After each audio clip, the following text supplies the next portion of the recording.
the nurses of Prophet Muhammad, peace be upon him. Aminah waited for the arrival of the wet nurses from the tribe of Banu Sa'd to choose one for Muhammad, as was the practice of the nobles of Makkah. This custom is still practiced today among Meccan aristocracy. They send their children to the desert on the 8th day of their birth to remain there until the age of 8 or 10.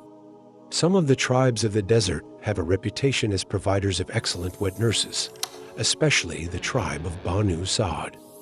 At that time, Aminah gave her infant to Thuwayba, a servant of Muhammad's uncle Abu Lahab, who nursed him for a while as she did his uncle Hamza later on, making the two brothers in nursing. Although Thuwayba nursed Muhammad but a few days, he kept for her great affection and respect as long as she lived. When she died in s.a.w, Muhammad remembered to inquire about her son, who was also his brother in nursing, but found out that he had died before her. The wet nurses of the tribe of Banu Sa'd finally arrived at Makkah to seek infants to nurse. The prospect of an orphan child did not much attract them, since they hoped to be well rewarded by the father. The infants of widows such as Muhammad were not attractive at all.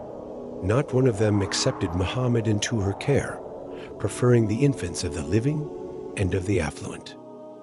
Introduction of Halima al-Sa'diyya into the life of Prophet Muhammad, peace be upon him. Having declined him at first as her colleagues had done before her, Halima al-Sa'diyya, daughter of Abu Zu'ab, accepted Muhammad into her charge because she had found no other. Thin and rather poor-looking, she did not appeal to the ladies of Makkah. When her people prepared to leave Makkah for the desert, Halima pleaded to her husband Al-Haris ibn Abdul-Uzza, "By God, it is oppressive to me to return with my friends without a new infant to nurse. Surely I should go back to that orphan and accept him." Her husband answered, "There would be no blame if you did. Perhaps God may even bless us for your doing so." Halima therefore took Muhammad and carried him with her to the desert. She related that after she took him, she found all kinds of blessings. Her herd became fat and multiplied, and everything around her seemed to prosper. In the desert, Halima nursed Muhammad for 2 whole years while her daughter, Shema, cuddled him.